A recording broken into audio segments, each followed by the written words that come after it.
Welcome to Believe in Chiefs, part of the Believe Network, joined by former Chiefs offensive lineman Joe Valerio. I'm Jeff Fedotin. Be sure to subscribe, comment, rate, and follow this podcast and tell all of your Chiefs fans to do the same. You can also watch us on Believe TV around the country in airports and on YouTube.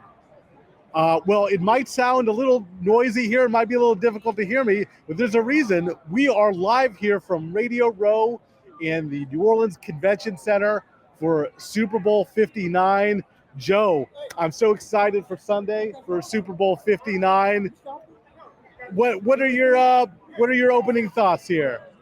Well, Jeff, first of all, it's great to hear the background and everything that's going on Radio Row, and for our listeners to get a really good idea of the fact that it's here. It's just hearing the noise and the excitement and seeing these initial press conferences, seeing Patrick Mahomes and Jalen Hurts on the stage together, seeing Nick Sirianni and Andy Reid sharing a stage. Like, it's actually real. And it's actually happening. And, for our Chiefs fans, the Chiefs are in the building. And, for the first time, the Chiefs are doing something that hasn't been done before, where a back-to-back winner made it back to the Super Bowl. And I know everybody doesn't want to stop there who's a Chiefs fan. They want to see the first three-peat in NFL history, which would be, obviously, I'm going to use the word historic, which it absolutely is. And Joe, I'm here to bring you the nitty-gritty details of Super Bowl week, literally. So one of my experiences, Monday night was the big media night. It was at the Superdome, which is a really cool stadium, but it's also an old stadium. And the media workroom was actually all the players. When you saw Mahomes and Kelsey, they were actually on the field of the Superdome. The media, we'd interview them, and then they had like an area in the garage that was set up for us to like work and eat. And, and then when we had to use the restroom, Joe, it was an old Superdome. I used to trough, Joe. I felt like I was back in Royal Stadium in 1991. Yeah, I mean, it's a historic venue. And I love the fact that they play the games in domes. I think it just to be the great equalizer. You want to see the best that both of these teams have to offer. Like, I get it that, it doesn't give you the outdoor, sort of feel that you see.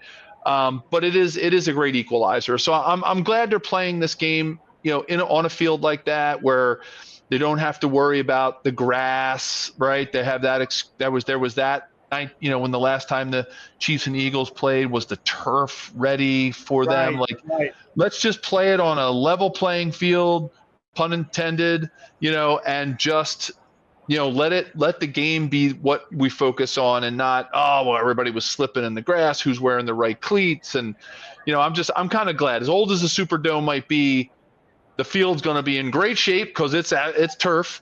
And I'm kind of excited about that, because I think these are two teams that deserve to be there. And I don't think the rest of the country wanted to see these two teams playing. I think it was the Eagles and the Chiefs against the world. And we've got in Philadelphia, it's always everybody against Philly.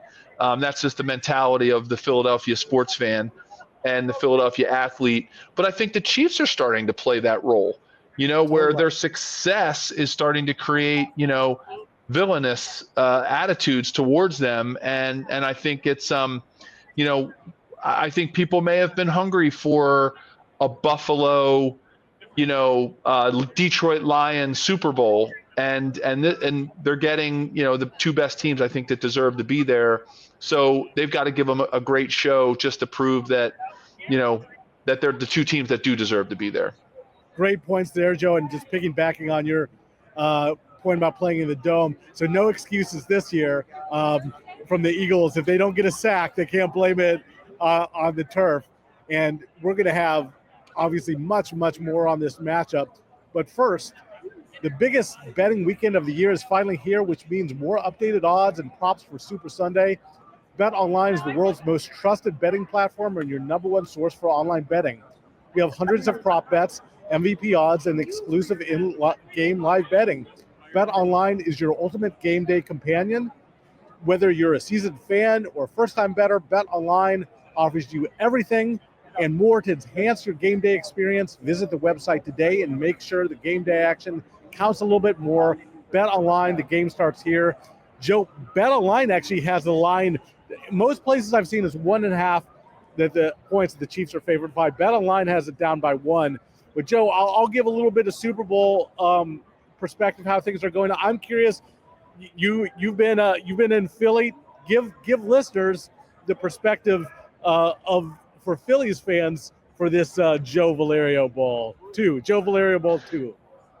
Joe Valerio Bowl 2. We got to sell that to Bud Light or something, and start getting some some TV time on this, some sponsorship. But I think what Philadelphia is looking at right now is the thing that the Eagles have going for them right now is there's been so much talk of Patrick Mahomes, gets all the calls. The Chiefs get all the calls, and I don't even want to go down that road, Jeff. I don't. Right. It's not worth talking about. Roger Goodell has talked about it. Everybody's been addressing it. It's out there, but I think that's actually playing into the Eagles' hands, and I think it's going to benefit them because I think what's going to happen is I think the referees are going to let these two teams play, and quite possibly even if there were some kind of an air quote targeting hit or somebody gets hit out of bounds, I have a feeling nobody's getting those calls. Jalen Hurts very rarely gets them anyway because he's stocky. He's a sturdy kind of a quarterback. But great players get calls sometimes, and I think that just happens. And I think that's what people in Philly are saying. They're not saying that there's a conspiracy. I will give Philadelphia fans credit. They are not saying that it's just conspiracy and people call up Roger Goodell and tell him the Chiefs got to win because they're America's team. It's not that. I think what Philadelphia fans are saying is realistically, great players get great calls. It happened to Michael Jordan. It happened, I'm sure it happens in baseball to great hitters. They get the benefit of the doubt on the strike zone. Great pitchers can paint the corners because umpires are thinking, oh my God, that's Nolan Ryan out there. And there's this sort of subconscious feel. So I give Philadelphia fans credit for that. They don't think that Patrick Mahomes is a baby. They don't think he's a flopper. They don't think there's a conspiracy. They just know that great players get great calls, and they don't want to see that happen in the Super Bowl. So I give them credit. There's a lot of respect that this town has for Andy Reid, Jeff. People here adore Andy Reid. They're not going to adore him on Sunday at 6:00 p.m. Eastern time when the ball kicks off. That's not going to be. There will be no love lost there. However, they do love the guy. And they are always glad to see him succeed. They don't want to see him succeed on Sunday, but they have been glad to see him succeed. So I think there's a lot of mutual respect there. I think Eagles fans are pretty bullish on the Eagles winning this game.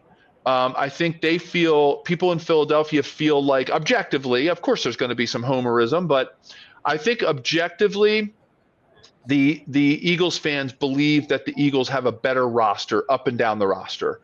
I think they feel like there's maybe better matchups. I agree with that. I do too. It reminds me of kind of the 49ers last year. I thought they had a better roster up and down, but I see the difference as just Mahomes and Reid. I think which is two most important parts. Coaching and Spags and Coach Spags. I think if here's my take on this game. If I'm gonna say what the Chiefs need to do to win, obviously Patrick Mahomes has to have a game. Everybody has to have a game. It's the Super Bowl. My very minute, granular thing I'm going to be looking for is going to be winning at the linebacker level for the Chiefs on defense. And this game is going to be won not actually on the line of scrimmage. Of course, it's going to be won on the line of scrimmage because Chris Jones is going to have to absorb some major double teams from a really good offensive line. And they're going to have to stop who I do believe. And this is not just me being a Philly native, an Eagles fan, blah, blah, blah. I'm going to put away my Chiefs hat. Saquon Barkley deserves the MVP. Totally. So they've got an MVP running back, an unbelievable offensive line. While, yes, I feel like the game is going to be, air quote, won on the offensive line, or at the line of scrimmage, I truly believe that it's going to be won from 4 yards to 12 yards back beyond the line of scrimmage.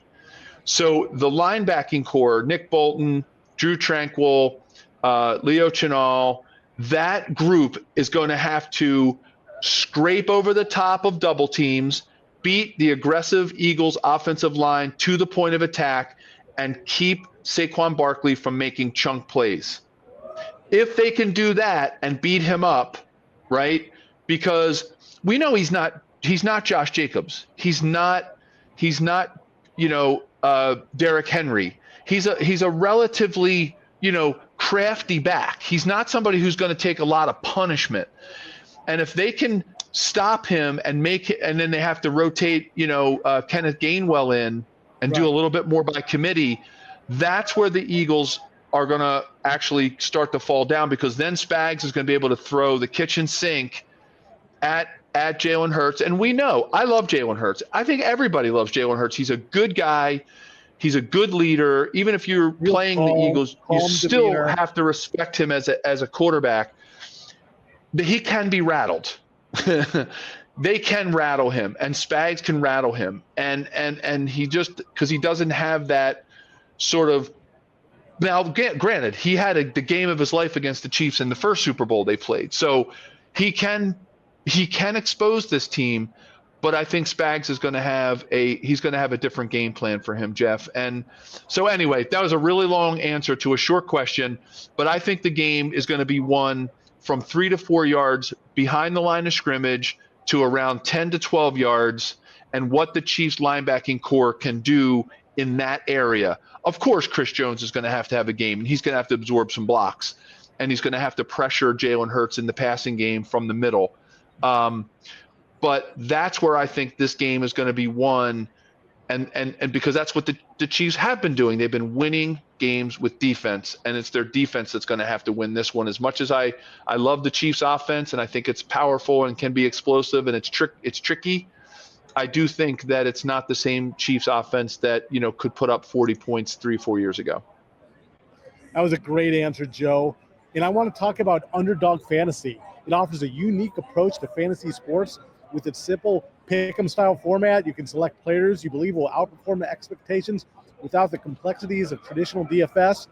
The user-friendly interface and growing community makes it easy and fun to play. And we've got a great deal for you that I'm, as far as any fan, I know we have a lot of people here who are into fantasy, who are into daily fantasy. Well, the promo code BLEAVCHIEFS, that's one word, BLEAVCHIEFS, BLEAVCHIEFS.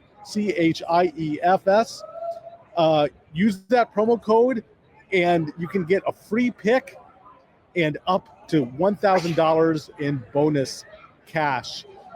Joe, and hopefully that ad read went okay. I've been subsisting. I think I had potato chips for breakfast, and then I've been subsisting on a bratwurst from the Green Bay booth in Radio Row to advertise their draft coming up.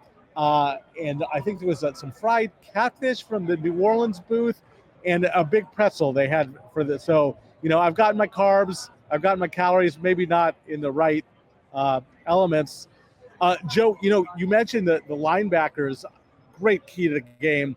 And it's also kind of funny, a familiar guy. I'm doing a story on a very familiar linebacker, Jeremiah Trotter's son, also wears number 54, also played for Andy Reid. So I actually was able to ask Andy Reid. I usually don't try and get quotes from Andy Reid, Mahomes, Kelsey, because there's so many people around him, you can never get a question in. So you're kind of better served talking to some of the other players. But I asked Andy Reid about it, if that's surreal. And he's like, well, just means I'm really old. I thought that was a good Andy self-deprecating line.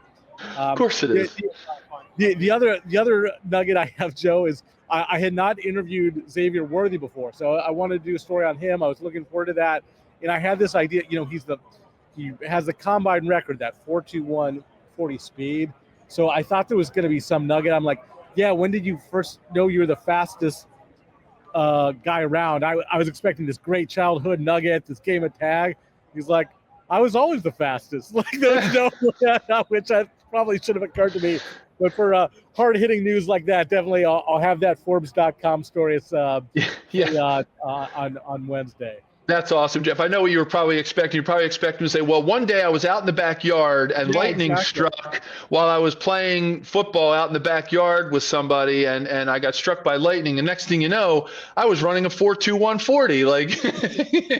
Like, so I know what you mean about like that aha moment. And that's a good athlete's answer right there. But Jeff, it did make me think when you talked about team speed. And someone actually asked me this week about, do the Chiefs miss Tyreek Hill? I was like, my gosh, that was a long time ago. Like, it's like, I think he's been gone for a little while. And, when I look at this team, they're definitely, as fast as Xavier Worthy is, when I do watch this team, I definitely don't see a team speed on offense that I used to see. And it could be a product of who's in the backfield. Like Isaiah Pacheco and Kareem Hunt they don't have breakaway speed. I mean, it's 4 yards in a cloud of dust.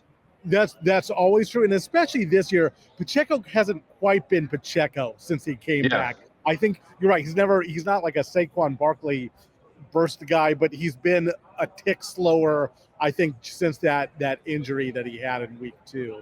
Yeah, and God bless Travis. I mean, look, he's super productive in his age, and you got to admit, like as valuable as he is to this offense and to this Chiefs organization, he's definitely not the Travis Kelce of old, and that just happens. And we all get to that point. And then you look at the receiving core. I mean, yeah, Xavier Worthy's the fastest guy at the combine, but he's a rookie, he's still figuring it out. And then you look at the rest of the receiving core and it's a lot of possession. It's a lot of guys that are going to, make big catches at the right time when Patrick finds them. But this team definitely doesn't have the team speed that they've had in the past. Probably the reason why they're not scoring over 30 points in the majority of their games. And that's okay because the defense is doing their part. And, again, I think it's a testament. Someone asked me, I did a radio spot here in Philadelphia with a good friend of mine who does sports for one of the local radio stations. And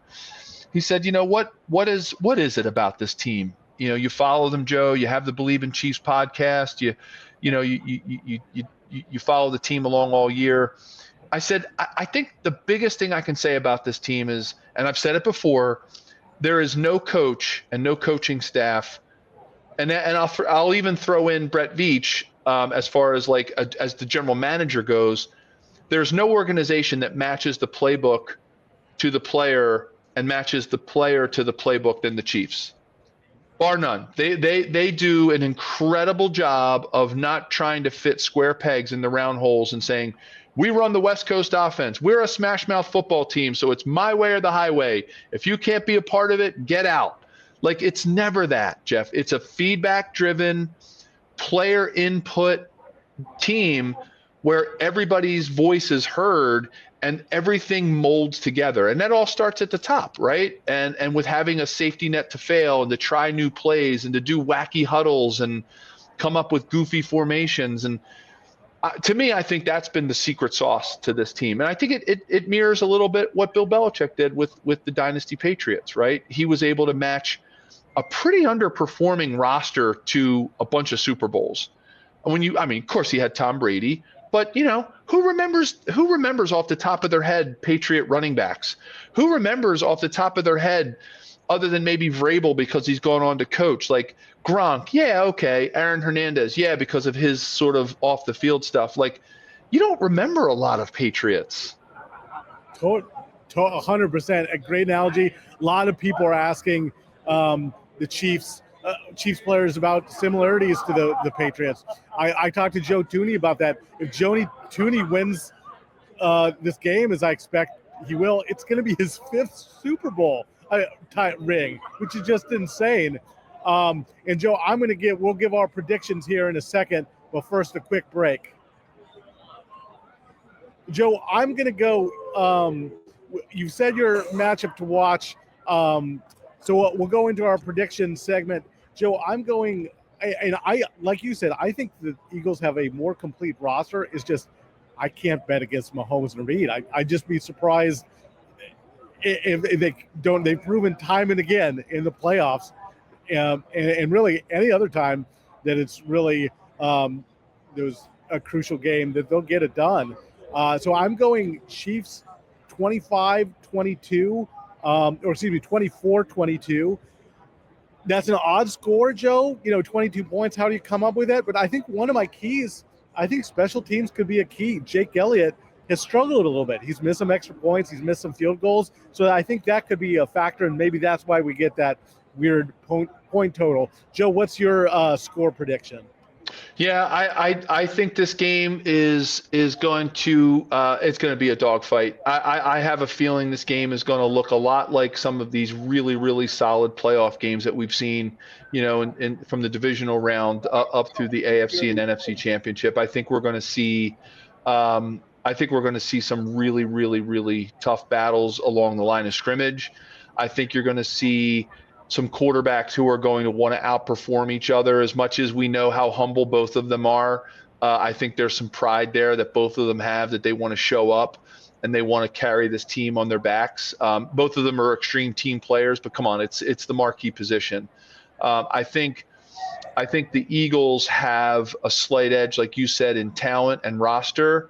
I think the Chiefs have a little bit more going for them from a coaching perspective and a little bit of a chemistry perspective in the way that the coaching staff works. I'm thinking it's going to be a 1-point game. I think this game could go to overtime. I think it could be that close, but I'm going to say 28-27 Chiefs. And I think it could be a 1-point game that, I don't think this game's going to get over, either team's going to get over 30. I think it's two solid defenses. Yeah. Two with great coaching. The fact that the Eagles, are going to be very focused on the running game.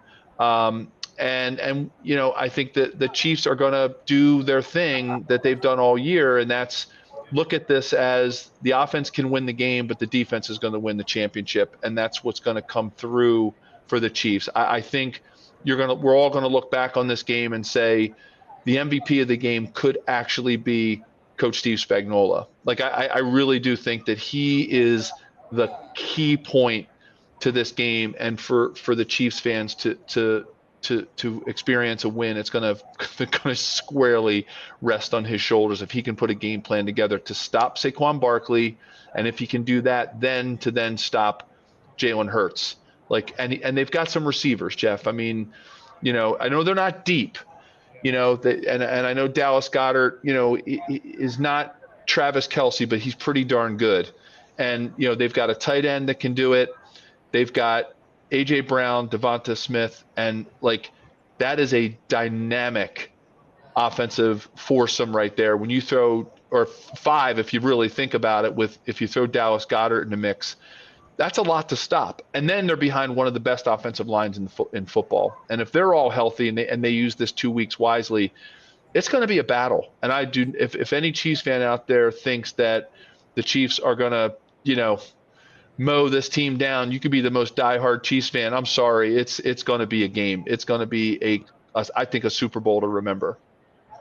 You mentioned Spags, Joe, and I think that goes to my key matchup. I think it's because of Spags, the Chiefs have not given up a 100-yard rusher this season, including in the playoffs. And I think that's key. I think if they hold, Barkley's going to get his yards. He's too good not to, but if he's getting 98, 89, has a really good game, I think the Chiefs have this. But if he's getting 120, 130, that's when it could get a little bit scary. And one of the many connections, Coach Spags, learned so much from the defensive coordinator, Jim Johnson, for the Eagles. He coached for the Eagles for the Reed. Just so many connections between these teams. And, of course, the nexus of all these connections is Joe Valerio. Oh, my gosh. Philly guy living in. Joe, so have you ordered, is it too early in the week, or have you ordered barbecue and your cheesesteaks? Are you going to do the 50-50 split for your Super Bowl party again? Well, we probably will have to, Jeff. I mean, with all due respect to both teams, we're going to have to serve something to celebrate both of these great teams being in the Super Bowl. And so we're going to be doing our burn ends. We'll be doing our brisket. We will have our cheesesteaks, we will have our hoagies, and we'll let anybody who wants to eat this let their stomach decide on who they want to root for. But I'm excited for these two teams to be back and see a rematch. I mean, I know the rest of the country, literally the rest of the country, Jeff, and we have that attitude here in Philadelphia. It's us against the world. We have T-shirts that people walk around. It's Philly against the world. And I think unfortunately the Chiefs have fallen into that category. They're getting into that Patriots realm where it's like, I'm tired of seeing it. I would love to have seen Josh Allen and the Bills in the Super Bowl. And this is probably the Super Bowl matchup that most teams didn't want to see. But I'm going to tell you something. This is going to be a Super Bowl for the ages. And when that game is over, unless you're a Bills fan or a Ravens fan or somebody who got close, every other team that wasn't the Bills, the Ravens, the Lions, or somebody else who expected to be in the Super Bowl, you're going to remember this is one of the best Super Bowls. I just have a really, really good feeling that this is going to be a Super Bowl that people are going to be talking about for a long time. The Chiefs always play, very close, except for the one in modern times they've lost. They're like the Patriots. They always play close, good games in the Super Bowl. And it's funny, Joe. I've gotten that sense too. I think ticket prices, they said, have even come down a little bit from what they've been the last couple of years because there's some Chiefs fatigue, some Chiefs-Eagles fatigue. I think rematches are fun. I even like in the NBA with the Warriors and Cavs in the LeBron area kept facing each other. I thought that was fun. And I think rematches are fun. But Joe, it's interesting. The rematches, we've talked a lot about how it's tough to beat a team twice. And often the second time the team can break down the losing team what they did wrong the first time and gives them a little edge.